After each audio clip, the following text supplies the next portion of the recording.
Oi, turma, tudo bem? Vamos iniciar agora a parte de inflamação, que vai ser dividida em dois: inflamação aguda e crônica. Em seguida, nós vemos a regeneração e reparo, que tem uma relação grande com a fase de inflamação crônica também.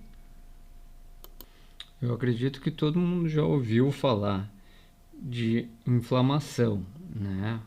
Hoje em dia, a maior parte das doenças tem algum componente inflamatório dentro dela.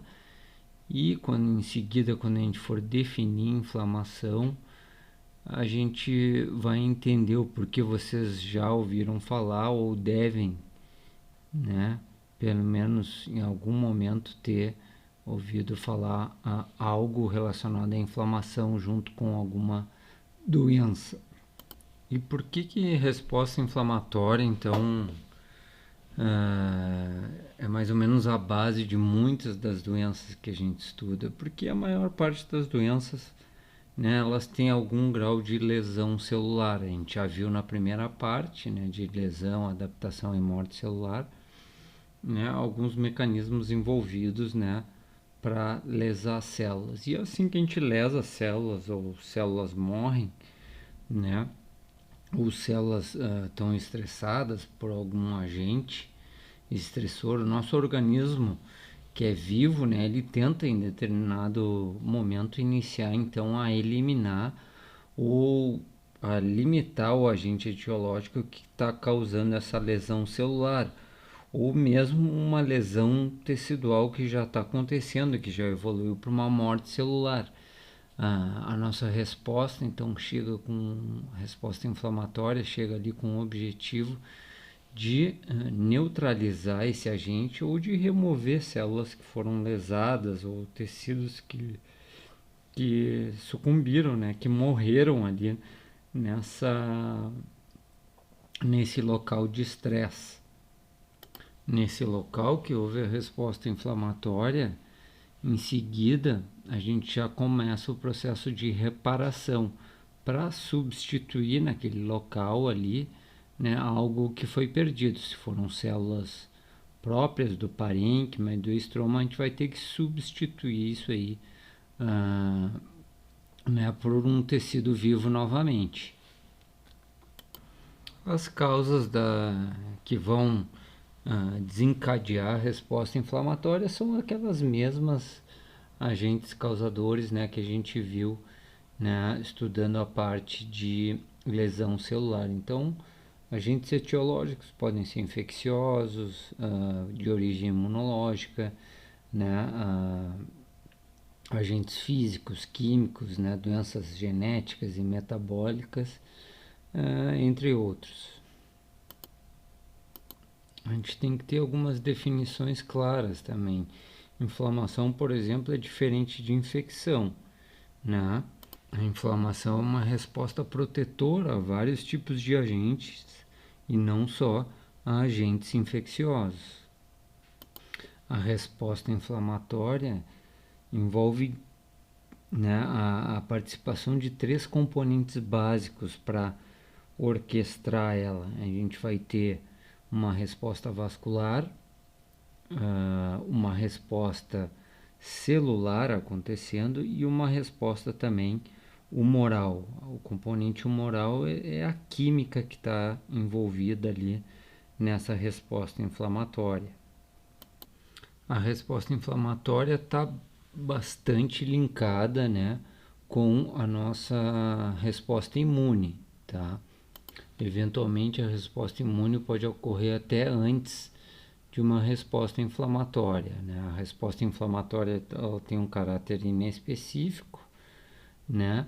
Não adaptativo. Já a resposta adaptativa que a gente tem, né? Aquela resposta imune, ela vai acontecendo simultaneamente à resposta inflamatória.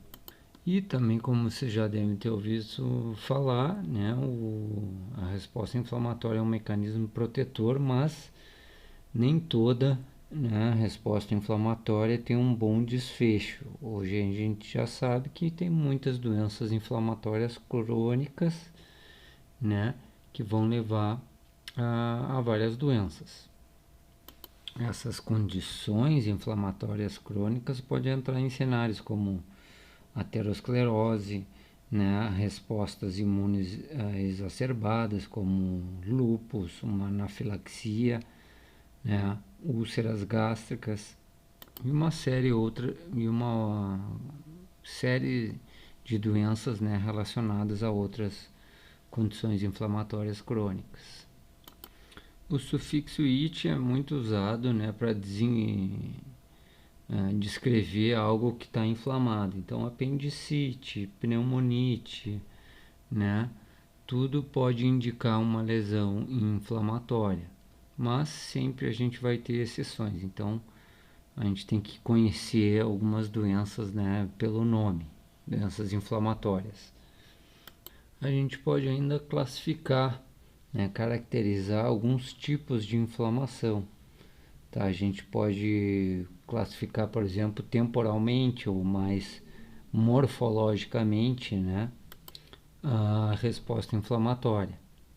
Então, ela pode ter um caráter mais agudo, né, de aparecimento imediato, né, podendo ser de curta duração, por exemplo, de horas, né, ou alguns poucos dias. Num curso usual, a inflamação aguda tende a resolver rápido e é seguido então pela reparação tecidual depois que ela acontece.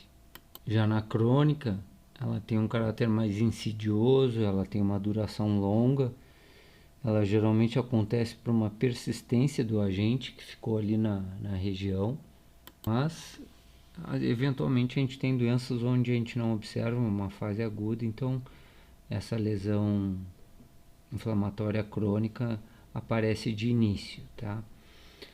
Algumas vezes episódios repetidos de inflamação aguda podem caracterizar uma inflamação crônica também.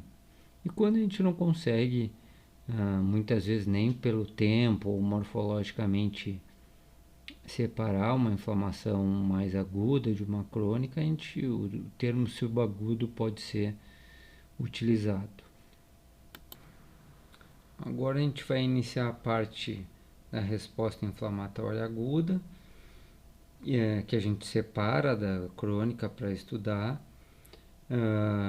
E como na parte ali de lesão celular e fenômenos adaptativos, né, a gente separa muita coisa para estudar, mas na verdade muitas coisas podem acontecer de forma simultânea, tá? Então aqui a gente vai ver tudo passo a passo, mas, né, em vivo tá tudo acontecendo mais ou menos ao mesmo tempo, tá? Porque assim que uma inflamação aguda ela foi desencadeada, a gente vai perder algum grau de célula e tecido ali naquele local, a resposta inflamatória crônica já está se iniciando também, né, nesse tempo para chamar uma possível reparação ali nesse local também, tá? Mas no início pode estar predominando ainda as células que vão estar caracterizando mais a fase aguda da inflamação. Na parte aguda, a gente vai entender mais a cadeia, progressão e sequência de eventos vasculares e celulares na evolução. Aí a gente vai conhecer alguns mediadores químicos na inflamação aguda e o papel das principais células. A gente vai conhecer ainda os desfechos possíveis da inflamação aguda. E vamos ver então os padrões morfológicos também da inflamação aguda. Na inflamação aguda a gente vai ter um processo contínuo e coordenado, porém não específico, tá?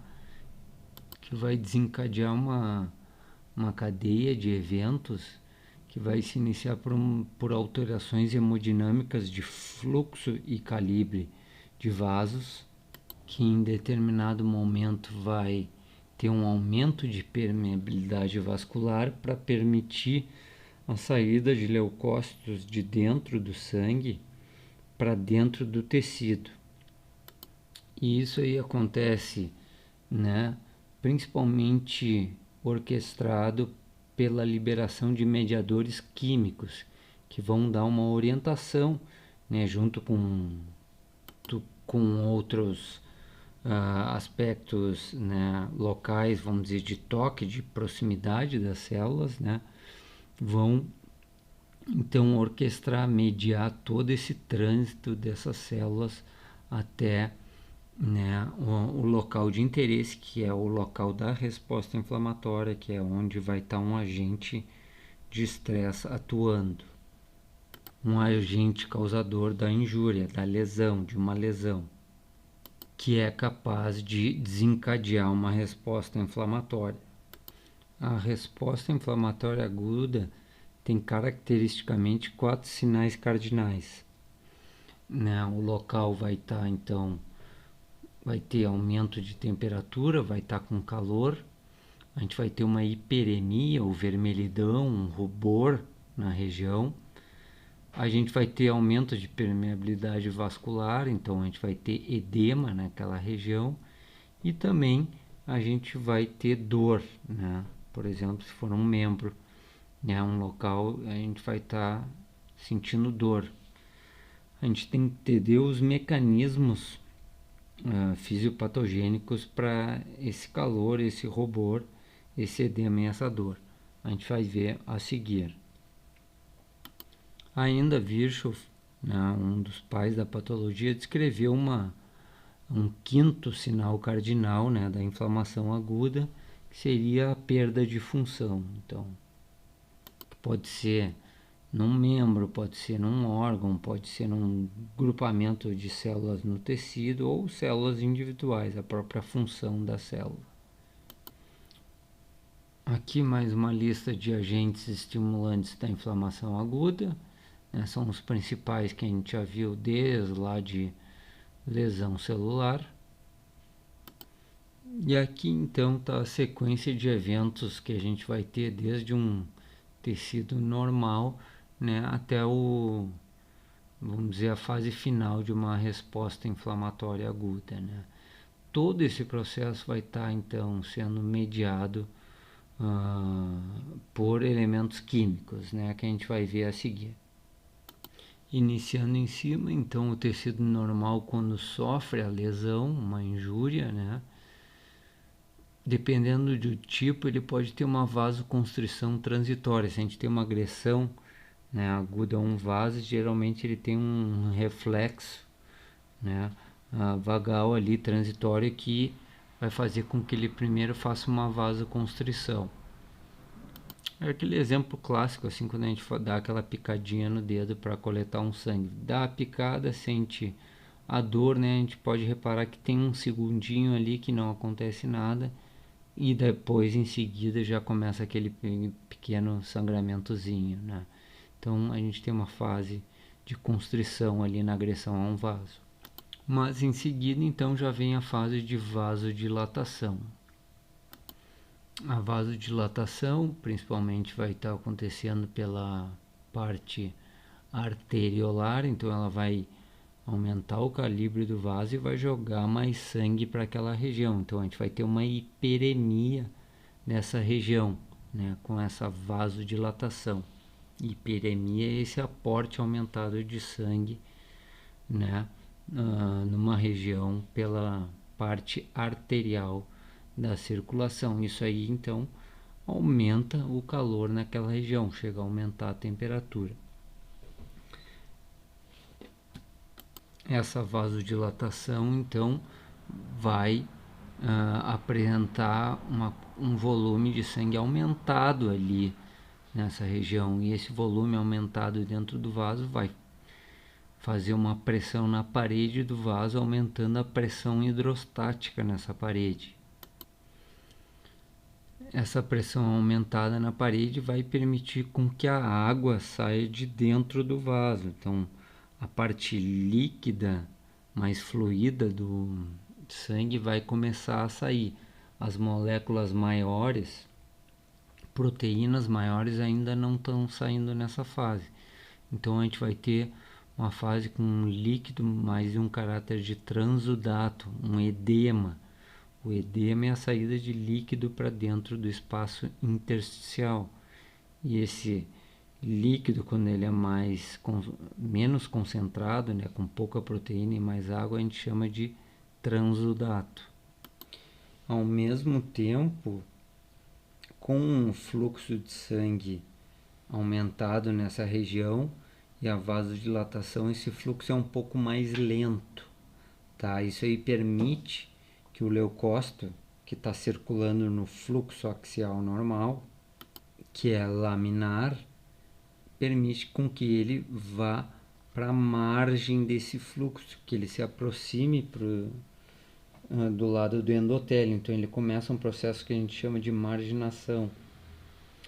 A partir daí, o leucócito encosta no endotélio e começa a rolar no endotélio.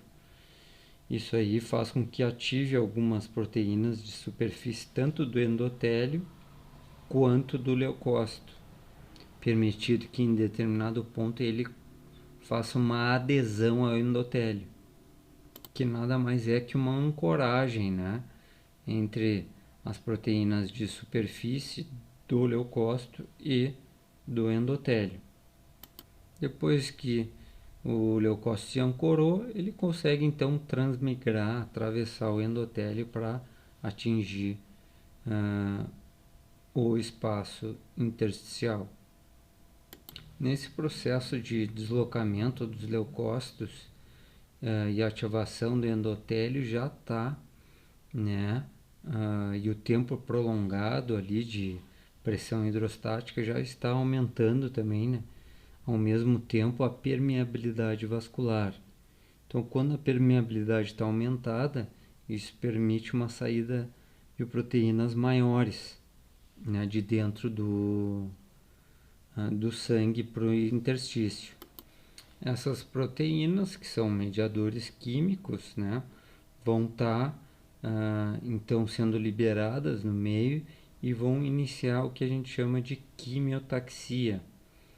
O que é a quimiotaxia? É um gradiente bioquímico que vai orientar o deslocamento e vai também ativar, né, os nossos leucócitos, principalmente os polimorfonucleares, né, que são as células predominantes na resposta inflamatória aguda.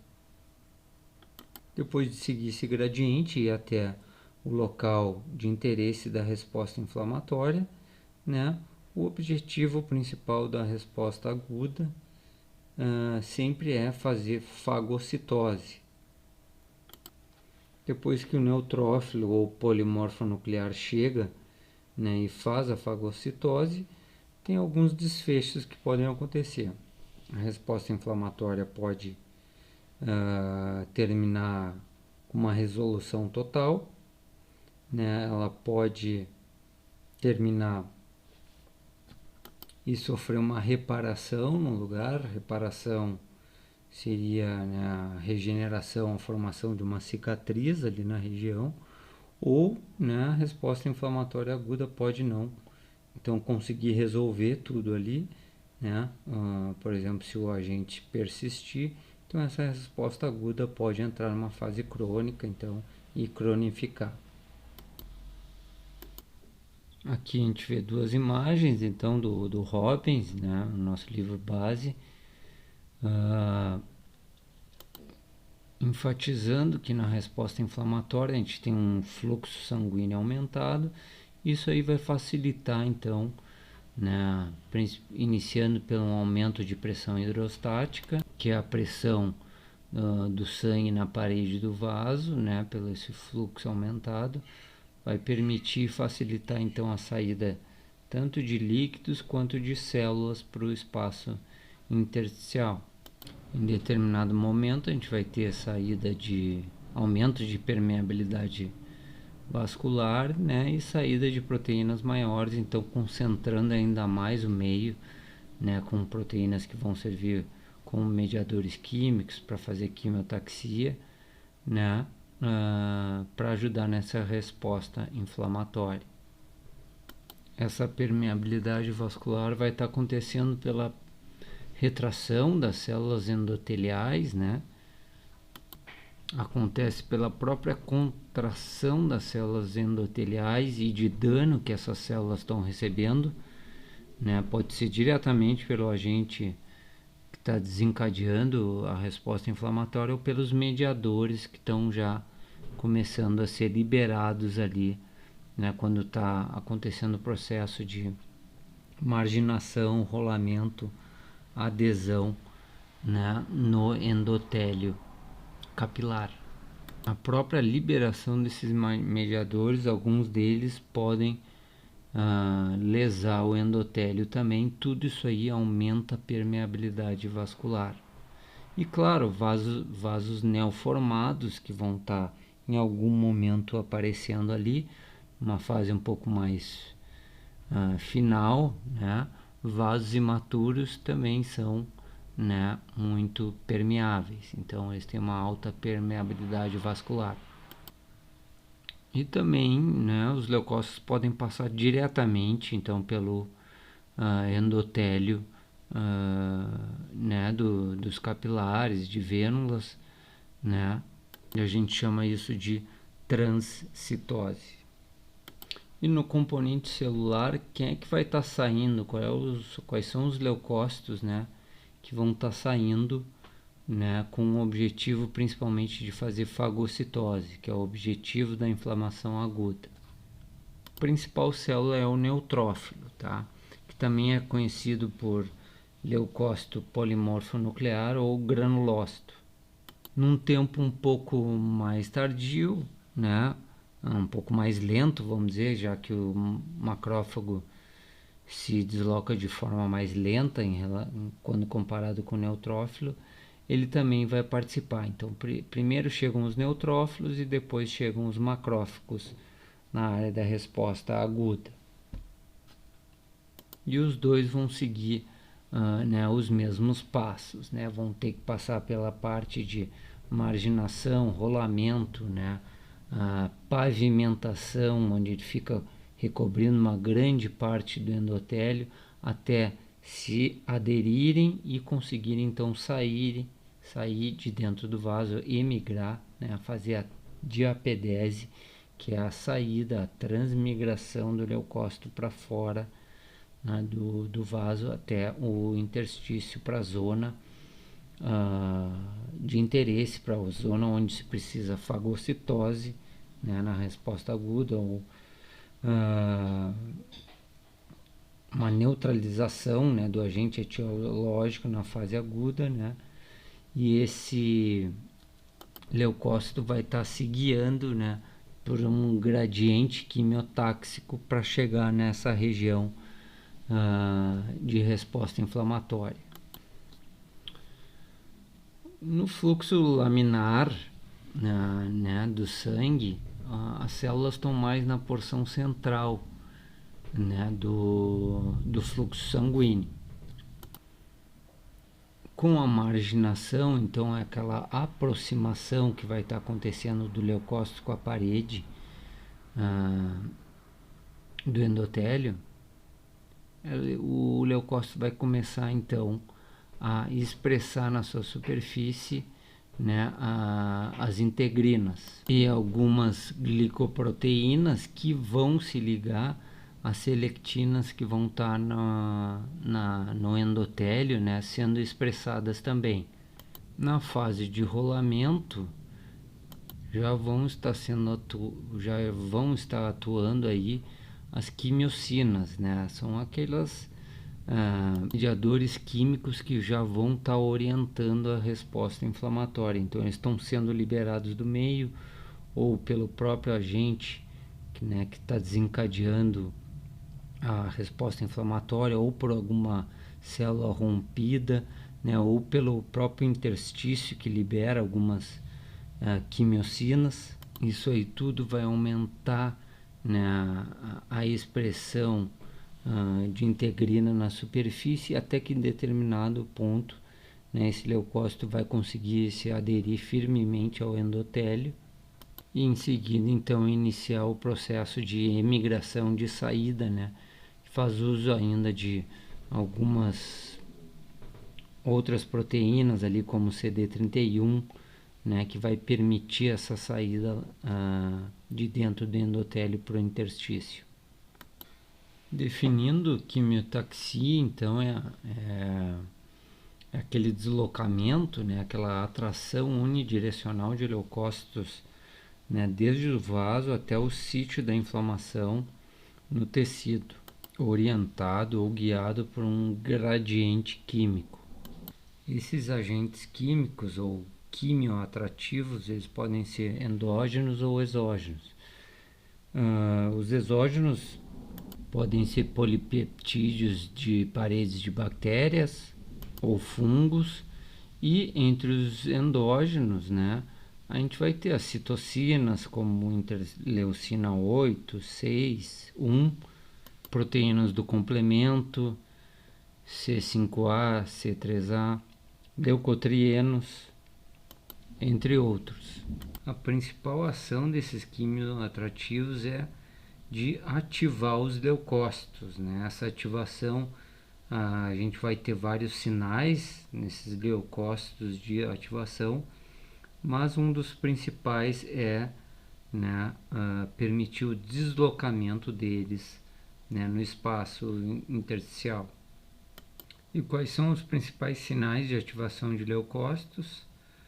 São a expressão de proteínas de adesão, né, aquelas moléculas de superfície, alterações no citoesqueleto, que vão permitir locomoção, produção de derivados do ácido araquidônico, que são as prostaglandinas, tromboxanes, leucotrienos e lipotoxinas, todas servindo como mediadores químicos, degranulação, né, os vacúolos, os grânulos que as células têm, então vão ser usados e vão permitir, por exemplo, fazer digestão ou permitir o deslocamento na matriz extracelular ou a penetração no tecido, né?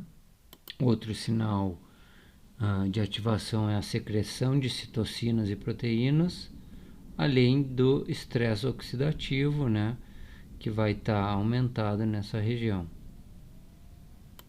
Aqui a gente tem um gráfico para visualizar, né, uma resposta aguda num infarto do miocárdio. Nos primeiros dias a gente tem só alguns neutrófilos chegando ali, né?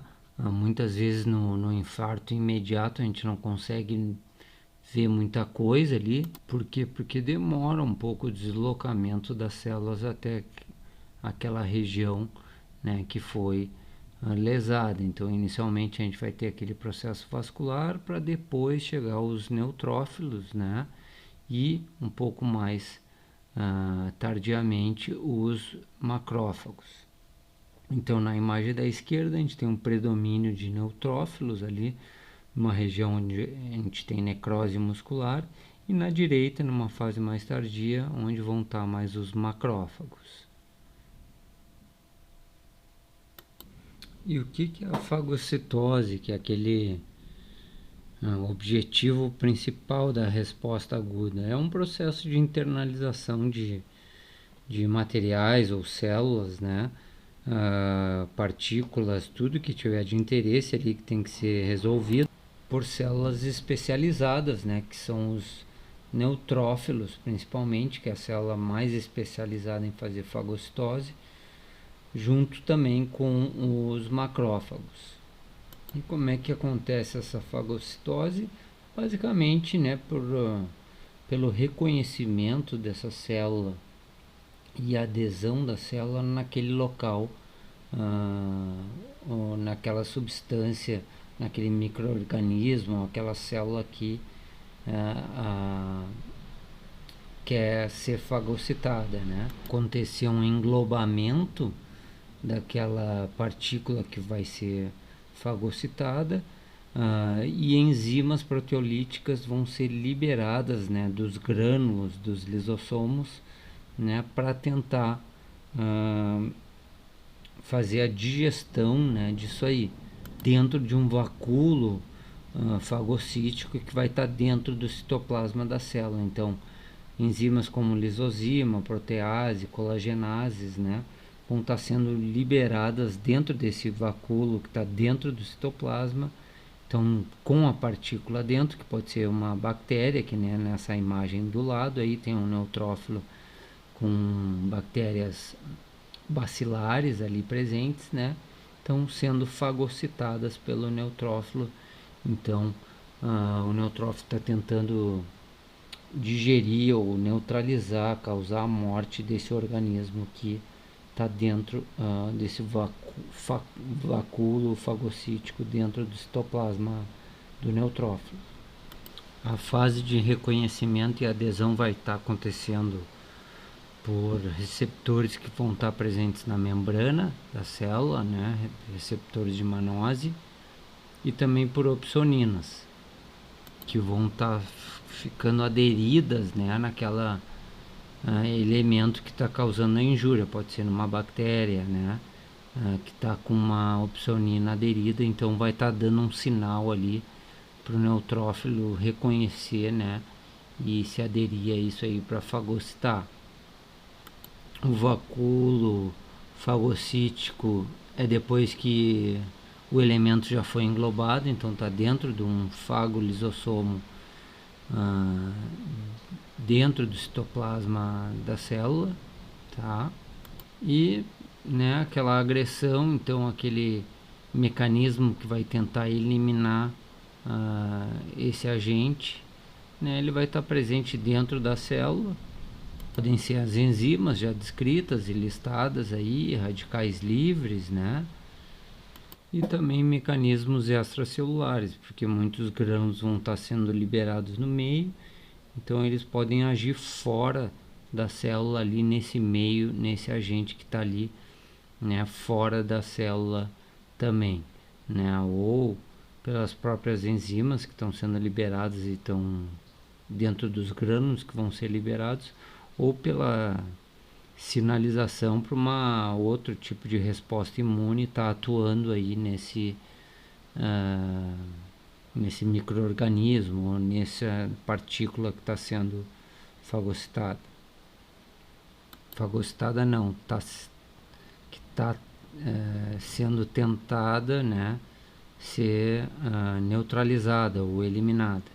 Então aqui tem um esqueminha ilustrativo do Robbins também, onde está todo o reconhecimento, né, englobamento e formação do fagolisossomo até, né, a utilização de radicais livres ali para eliminar uma bactéria que foi englobada, né, onde a gente está tentando eliminar e neutralizar ela. E os mediadores químicos? Os mediadores químicos são derivados das células ou do plasma, tá?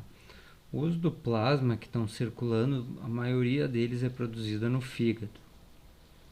Eles são liberados então por resposta a estímulos. Então um agente tem que desencadear a resposta, né? E eles podem atuar em alvos diferentes e específicos. Eles têm várias ações e geralmente, né, eles ativam uma cascata, vão desencadeando uma cascata de reações, tá?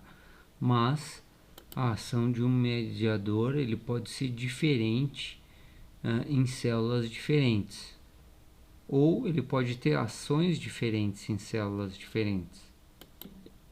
E ainda ele pode ter uma ação autócrina na própria célula ou parácrina na célula adjacente. Na inflamação aguda, a principal ação dos mediadores vão ser de aumento de permeabilidade vascular, vasodilatação, quimiotaxia, controle, né, de temperatura, então geração de febre, dor e também, dependendo da concentração, são causadores de dano tecidual também. Os mediadores que atuam na resposta aguda eles têm uma vida mais curta, né? Eles têm reguladores. Então eles têm proteínas regulatórias que vão, né, inativar a ação deles em determinado momento.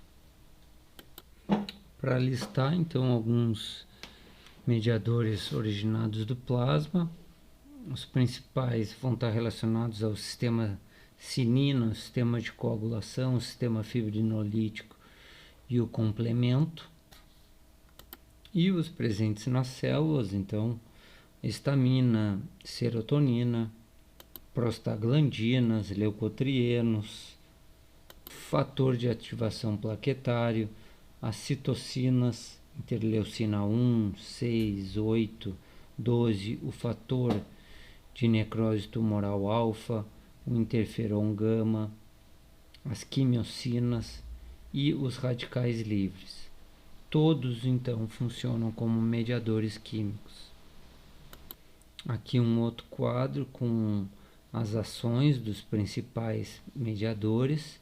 Vocês vão reparar ali que é principalmente vasodilatação, aumento de permeabilidade vascular, né, quimiotaxia, mas também tem alguns mediadores que vão causar dor, que vão causar febre, podem causar anorexia e também, né, propriamente dano tecidual àquela região. Então tem algumas doenças inflamatórias, né, onde o dano tecidual vai estar sendo aumentado numa resposta inflamatória muito exuberante.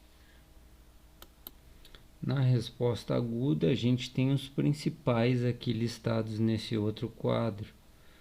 O fator de necrose tumoral, a interleucina 1, a interleucina 6 e as quimiocinas. Aqui mais um quadrinho com as principais ações dos principais mediadores. A gente tem uma série de reguladores da inflamação, né, que vão entrar em ação para evitar a inflamação em excesso, que usualmente é danoso para o nosso tecido. Uma deficiência nesses reguladores também pode levar à cronificação de uma inflamação. Eles são sintetizados principalmente no fígado e por macrófagos. A gente tem uma série de reguladores, são principalmente então aqueles derivados do sistema plasminogênio e do fibrinogênio, junto com antioxidantes, proteínas do estresse e as chaperonas. Importantes reguladores endógenos são os glicocorticoides e a prostaglandina E2 e a prostaciclina. Dentro da resposta aguda, então, dando uma revisada em todas as células inflamatórias, a gente está falando basicamente de neutrófilos e macrófagos aqui, tá? Mas a seguir a gente vai ver uma revisãozinha de outras células inflamatórias, né? Que podem, em determinado tipo especial de inflamação, por exemplo, aparecer num caráter mais agudo. Os granulócitos, né, são os neutrófilos polimorfonucleares. Eles fazem parte eles são a maior parte dos leucócitos circulantes. Vão aparecer muito infecções bacterianas, em agentes também como o corpo estranho e também nas doenças autoimunes, onde a gente vai ter complexos antígeno-anticorpo circulando e sendo depositados. Esses granulócitos vão estar em exuberância nesse tipo de inflamação aguda. O eosinófilo, ele é bem semelhante ao neutrófilo e eles caracteristicamente estão aumentados em alergias, doenças parasitárias e algumas doenças de pele, e até na resposta inflamatória de algumas neoplasias. Os basófilos e mastócitos são aquelas células que apresentam a histamina, que é um potente mediador químico. Os linfócitos, que podem ser B, produtores de anticorpo, e T, né, que participam na imunidade mediada por células, eles não estão predominantes na resposta aguda, mas lá na fase final já podem estar presentes, né? Porque eles são mais predominantes na inflamação crônica e já vão iniciar esse processo mais da fase crônica, inflamatória, iniciando um reparo no tecido. Os plasmócitos, que são aquelas células que vêm dos linfócitos B, que se especializam em produzir imunoglobulinas ou anticorpos. Essa célula está presente na resposta mais crônica. A gente tem ainda a célula NK, que é uma célula citotóxica, como já dita no nome. NK vem de Natural Killer. Ela é responsável por eliminar células que estão infectadas ou com lesão, ou uma célula neoplásica maligna, por exemplo, também, sem nenhuma exposição prévia, ou, né, ela é participante da nossa imunidade inata. Então ela identificar que uma célula é non-self, que ela já vai e tenta fagocitar, eliminar essa célula. A gente tem ainda, por último, então, os macrófagos, tá? Esses macrófagos, eles estão presentes dentro do sangue, onde eles são chamados de monócitos, e nos tecidos, quando eles saem, então, depositados, a gente chama eles de histiócitos. No deslocamento, né, quando esse monócito sai do sangue e está se deslocando, a gente chama ele de macrófago. Mas os termos todos são basicamente sinônimos. Eles fazem parte do nosso sistema chamado mononuclear fagocitário ou retículo endotelial. Em cada órgão, em cada local, ele pode ainda mudar de nome, pode ter um epônimo, por exemplo, que nem no fígado, células de Kupfer. No pulmão são os pneumócitos do tipo 2. Na medula óssea são chamados de células reticulares, e assim sucessivamente. No baço, células litorais. No osso são os osteoclastos. No rim, as células mesangiais. A função na inflamação é basicamente fagocitose e pinocitose. Os macrófagos têm ainda um grande papel, né, na resposta imune, que a gente não está falando agora, né, como sendo apresentadores de antígeno. Aqui, o papel deles na inflamação é basicamente fagocitose e pinocitose. A ativação, então, vai liberar vários mediadores químicos, né, que vão participar daquelas alterações hemodinâmicas celulares ali, né, funcionando como fatores quimiotáxicos e também como fatores que, né, auxiliam na eliminação do patógeno ou das células que foram lesadas. Aqui só uma atenção para uma célula especial, que é a célula gigante. Uma célula gigante nada mais é que um conjunto de histiócitos ou macrófagos fusionados, né, que estão, vamos dizer, se juntando, se fusionando para tentar fagocitar algo de uma forma mais especializada, de uma forma, vamos dizer, mais forte. Então, células gigantes estão frequentemente presentes numa reação inflamatória contra um corpo estranho, ou contra determinados tipos de bactérias, como micobactéria da tuberculose. A gente vai ver na parte de inflamação crônica os granulomas. Frequentemente, né, a gente pode ter células gigantes presentes nesses tipos de inflamação mais crônica também. Outro exemplo são em locais onde a gente tem grande perda celular, a gente fica com muita gordura, né, lipídio derramada no meio ali naquela região. Muitas células, muitos estiócitos podem se juntar, então formar uma célula gigante para fagocitar esse lipídio. Agora vamos ver os fatores que influenciam na resposta inflamatória.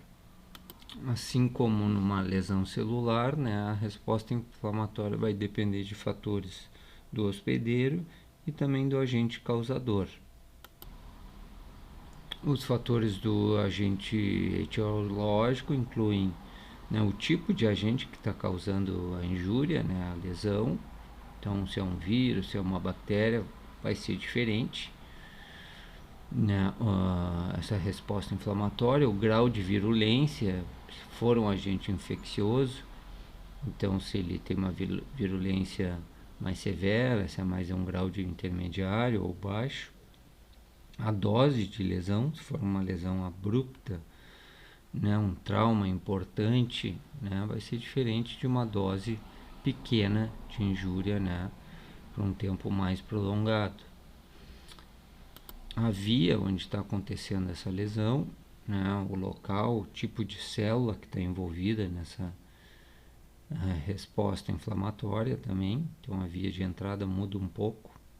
Outro exemplo também seria, por exemplo, se o agente é um agente infeccioso e ele secreta alguma toxina, né, que pode desencadear uma resposta inflamatória maior também, por exemplo, numa Escherichia coli. Então, algum produto secretado pelo agente, se é um fungo, uma bactéria, pode também aumentar a resposta inflamatória. Fatores do hospedeiro incluem doenças de base, né, diabetes mellitus, uma insuficiência renal, cirrose, alcoolismo, tudo que pode mexer em alguns órgãos de alguns sistemas, principalmente o fígado, né, vai diminuir a produção, né, de mediadores químicos e, consequentemente, reduz a nossa resposta inflamatória. Também, se a gente tem algo suprimindo a medula óssea, a gente não vai gerar mais células, né, do nosso sistema de glóbulos brancos. Se a gente tem alguma deficiência também numa resposta imune, né, se a gente tem uma condição de imunodeficiência, por exemplo, paciente com AIDS ou uma diabetes, né, uma desnutrição, consequentemente nossa resposta inflamatória diminui. Outras condições genéticas, por exemplo, uma doença genética onde a gente tem uma deficiência de produção de determinada enzima que está presente nos neutrófilos. Isso aí também vai influenciar a resposta inflamatória.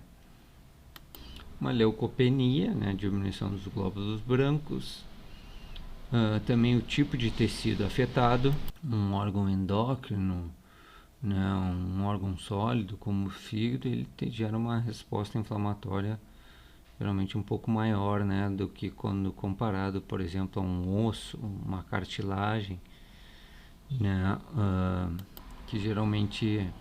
onde geralmente a resposta inflamatória é um pouco menor.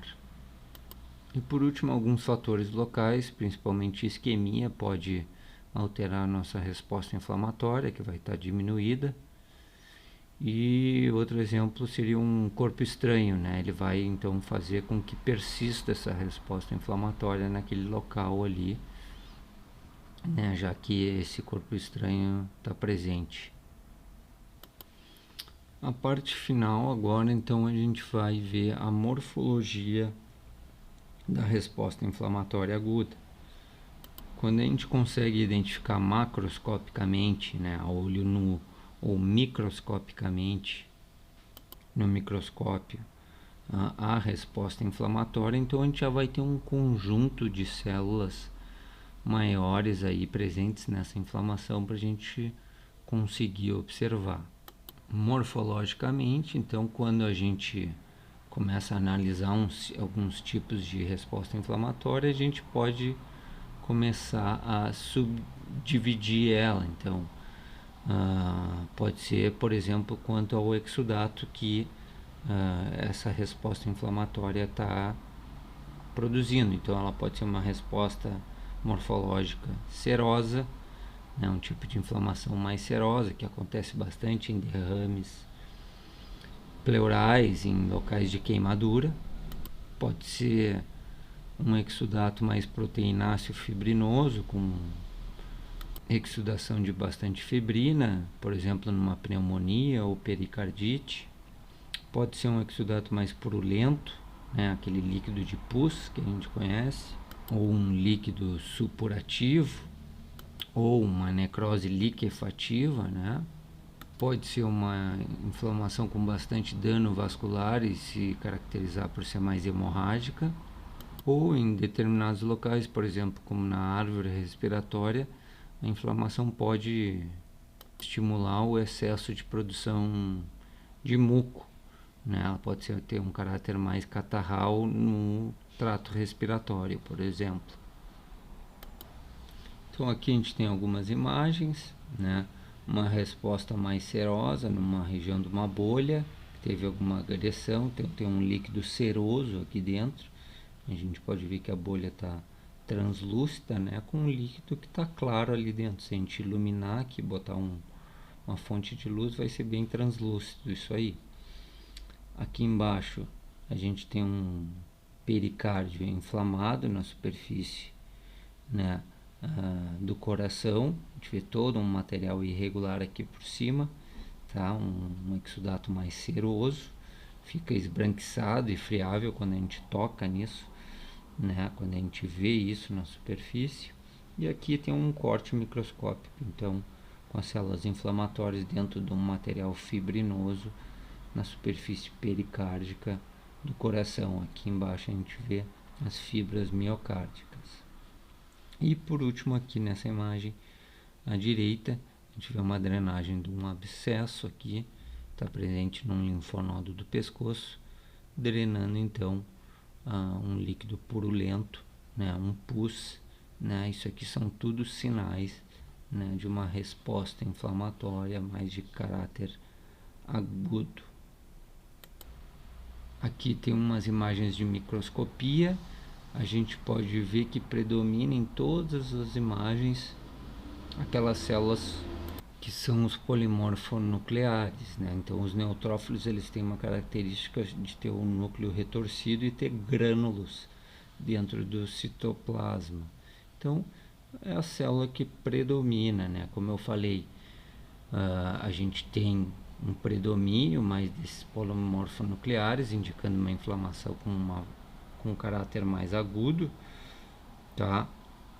Aqui em cima, essa imagem, a gente tem alguns fungos ali dentro, então está presente já mais alguns macrófagos, linfócitos. Então as células da inflamação crônica estão já começando a estar presentes também, mas o que predomina, né, esses polimorfonucleares ou granulócitos, né, essa supuração. Então aqui tem até um microabscesso aqui, né, nos indica que a gente está numa fase aguda também presente nessa resposta inflamatória. Outro tipo de resposta aguda que pode acontecer é a resposta de toxinas que pode acontecer no nosso trato intestinal, por exemplo, pelo Clostridium, né, numa inflamação pseudomembranosa que destrói o epitélio, né, intestinal. A gente vê um excesso ali naquele local, né, pela necrose que aconteceu de um exudato mais agudo de neutrófilos, né, junto com uma coagulação superficial ali na mucosa pelos vasos que ficaram rompidos e algum muco que estava presente ainda ali na superfície. Então isso forma meio que um tampão ali, neutrofílico, mucoide e fibrinoso, né, que a gente vê na superfície do intestino. A inflamação aguda pode ulcerar ainda a mucosa, então fazendo uma inflamação ulcerativa, né, que pode ser na pele, numa mucosa.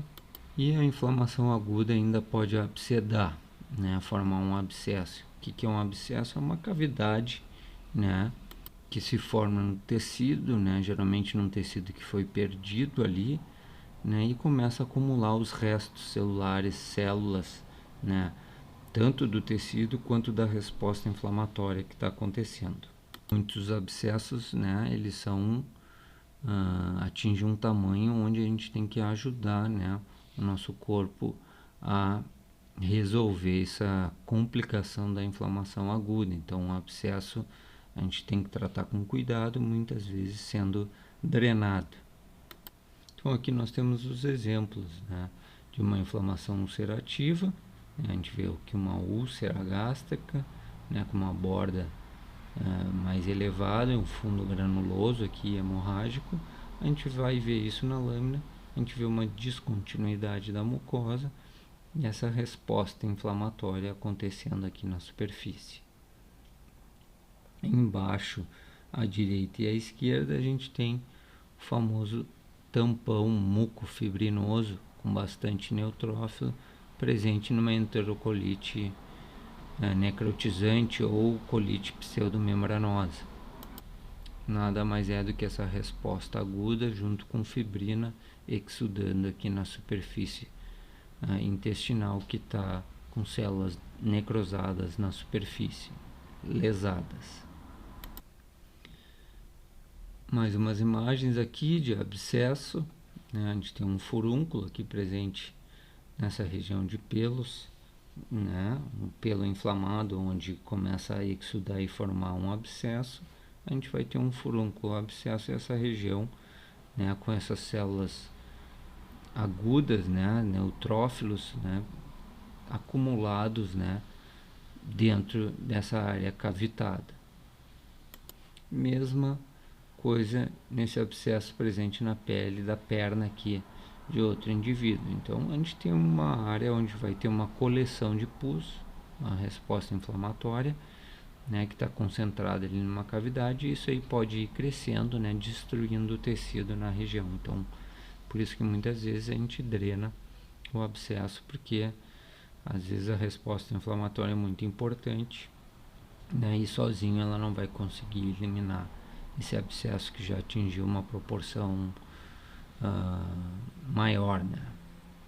Dependendo do local, a gente pode dar nomes diferentes para determinados tipos de resposta inflamatória. Então, no tecido celular subcutâneo, em algumas partes moles, né, a gente pode chamar isso de celulite. Se a gente está numa face muscular, a gente pode chamar de fasciite.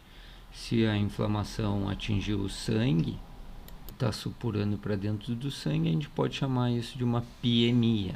A gente usa o termo bacteremia quando a gente tem a multiplicação bacteriana dentro do sangue, e o termo septicemia quando a gente já tem, né, muita replicação de um agente, de um micro-organismo, né, dentro do sangue de uma forma mais generalizada, atingindo vários órgãos.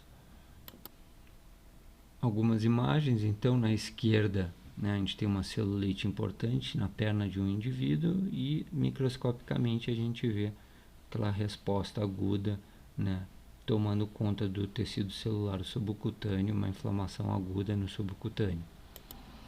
Aqui à direita a gente tem alguns abscessos, né, presentes aqui nessa miocardite com formação de abscessos. Aqui embaixo a gente tem então múltiplos abscessos também presentes nesse fígado que está incisado, né, aqui na imagem de baixo. E quais são as manifestações sistêmicas de uma inflamação aguda? A gente pode se apresentar com febre, a gente vai recrutar mais células da medula óssea, então a gente vai apresentar leucocitose, a gente vai ter uma drenagem aumentada no nosso sistema linfático, então a gente pode ter a famosa íngua, né? Uma até inflamação daquele gânglio que está drenando uma área que tem uma infecção, por exemplo. Então a gente vai ter uma linfadenites reativas. E num cenário mais extremo, né, a gente vai ver isso aí depois em alterações hemodinâmicas, a gente pode ter uma fase de choque, né, que é é uma fase mais complexa, onde a gente já tem aí, né, uma importante colapso do nosso sistema circulatório, onde a gente vai ter hipotensão e hipocirculação, então, né, levando a um quadro grave, né, que pode levar ao óbito do paciente. Tente aqui, né, contrastar essas manifestações sistêmicas junto com aquelas, né, manifestações locais que caracterizam a inflamação aguda que a gente viu lá no início. Uma manifestação local é diferente de uma manifestação sistêmica. Aqui na imagem a gente tem um exemplo de um indivíduo com uma lesão de pele, né, que fez uma linfangite reativa, então está drenando essa lesão que está provavelmente infectada por um linfonodo que está presente aqui na axila. Então deve estar formando uma íngua que pode ser palpada, mas aqui a linfangite é tão importante que a gente está observando essa inflamação em todo o seu trajeto. Quando a gente faz um corte histológico do linfonodo, a gente vê esses folículos reativos. Então, esse linfonodo está reagindo a essa inflamação que está acontecendo ali na pele, caracterizando uma inflamação numa fase mais sistêmica e não tão local aqui nesse indivíduo. E por último, então, quais são os desfechos de uma inflamação aguda? Uma inflamação aguda pode, então, resolver totalmente, né, sem nenhuma perda de tecido. Ela pode resolver sem perda de tecido, também fazendo regeneração, que a gente vai ver adiante. Então, por exemplo, a epiderme tem uma alta capacidade de regeneração. A porção da epiderme pode se regenerar, né, e não formar uma cicatriz, que daí vai acontecer a seguir de uma resposta inflamatória aguda quando a gente tem uma perda de tecido. Então, a gente vai ter que substituir um tecido que não tem capacidade regenerativa por uma fibrose, que a gente chama de cicatriz.